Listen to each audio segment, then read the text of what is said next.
Smart CEO എന്ന് പറഞ്ഞു. Smart CEO എന്ന് സ്മാർട്ട് സിഇഒ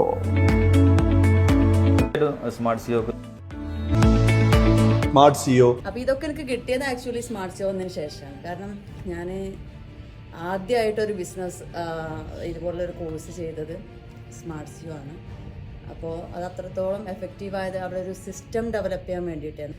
നമ്മുടെ സ്കൂളിനകത്ത് 8ാമത്തെ വർഷത്തെ ഒരു സിസ്റ്റം ഞാൻ ഡെവലപ്പ് ചെയ്തു.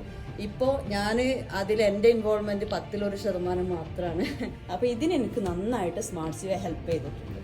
അതിന് 100% പറയാൻ പറ്റും. ഒരുപാട് ക്ലാസ്സുകൾ അറ്റൻഡ് ചെയ്യുകയും ഒരുപാട് മെൻറ്ററിങ്ങും ഒക്കെ എടുക്കുകയും ചെയ്തിട്ടുണ്ടെങ്കിലും ഇത്രമാത്രം റിസൾട്ട് ഓറിയൻ്റ് ആയിട്ടുള്ള ഒരു പ്രൊഡക്റ്റ് എനിക്ക് ആദ്യമായിട്ടാണ് കിട്ടുന്നത്. എല്ലാവരും നമ്മളിപ്പോൾ 10 പേരുണ്ടെങ്കിൽ അതിൽ കൂടുതൽ മെൻറ്റേഴ്സാണ് ഇവിടെ ഉള്ളത്. ബിസിനസ് എന്ന് പറയുന്നത് ഒരു മേഖലയല്ല, ഒരുപാട് മേഖലകൾ കൂടുന്നതാണ് ബിസിനസ്.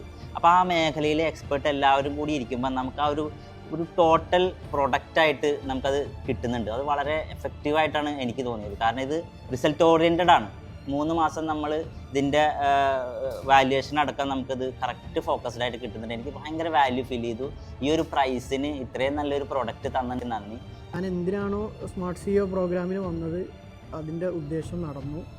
അതിന് വേണ്ട കാര്യങ്ങളൊക്കെ എനിക്ക് കിട്ടി. ഞാൻ പ്രതീക്ഷിച്ചതിൽ അപ്പുറത്തേക്ക് എനിക്ക് ഈ പ്രോഗ്രാമിൽ നിന്ന് കിട്ടി. ഇവിടെയുള്ളൊരു വ്യത്യസ്തത എന്താണെന്ന് ചോദിച്ചാൽ, പക്ഷേ ഇവിടെ നമുക്ക് അത് ഇംപ്ലിമെൻറ്റ് ചെയ്യുന്നിടത്ത് എന്തെങ്കിലും ബുദ്ധിമുട്ടുണ്ടെങ്കിൽ വീണ്ടും ഈ എക്സ്പേർട്സുമായി ബന്ധപ്പെടാനുള്ള ഒരു ഓപ്പർച്യൂണിറ്റി ഇവിടെ ഉണ്ട് എന്നുള്ളതാണ് എനിക്ക് സ്മാർട്ട് സിഇഒ പറ്റിയിട്ട് ഒരു അതിൻ്റെ ഒരു പ്ലസ് ആയിട്ട് എനിക്ക് പറയാനുള്ളത്. ഞാൻ ശരിക്കും റിയലൈസേഷൻ എന്നുള്ള ആ ഒരു ഇതിൽ തന്നെയാണ്. അപ്പോൾ അതിൽ ഒന്ന് നമ്മളെ തിരിച്ചറിയാനുള്ള ഒരു കഴിവ് അതിൽ ഫസ്റ്റ് സ്റ്റാർട്ട് ചെയ്ത് തന്നെ ഡയഗ്നോസിസിൽ സ്റ്റാർട്ട് ചെയ്തു. പിന്നെ അതേപോലെ അത് ഇവാലുവേറ്റ് ചെയ്തതിന് ശേഷം 2 ദിവസം ഇരുന്നതിന് ശേഷം പിന്നെ അതിൽ നമ്മളെ എന്ത് ചെയ്തു കാര്യം ചില സമയത്തൊക്കെ നമ്മൾ പലപ്പോഴും ചിന്തിക്കുക നമ്മളൊരു സംഭവമാണെന്നുള്ളതായിരിക്കും. പക്ഷെ നമ്മളതല്ല എന്നുള്ളത് വേറൊരാൾ പറയുമ്പോൾ ശരിക്കും നമുക്കത് ബോധ്യവും ചെയ്യും. അതിനുള്ള കാരണം കൂടെ എന്ത് ചെയ്യാണ് നമ്മളെ ബോധ്യപ്പെടുത്തിക്കൊണ്ടത് പറയുന്ന സമയത്ത് റിയലൈസ്ഡ് കുറേ അറിവുകൾ കിട്ടി. അതിനുവേണ്ടി എക്സ്പെർട്ടിനെ കൂടെ കിട്ടി.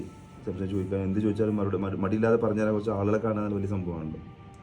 അത് വലിയ അനുഭവമായി തോന്നി. ഒരുപാട് കോച്ചിങ് ക്ലാസ് പോയിട്ടുണ്ട്.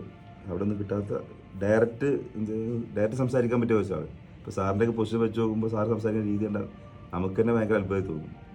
അങ്ങനെ ഒരു ഭയങ്കര അത്ഭുതമുള്ളൊരു സംഭവമായിട്ട് സിഇഒക്ക് തോന്നിപ്പോയി.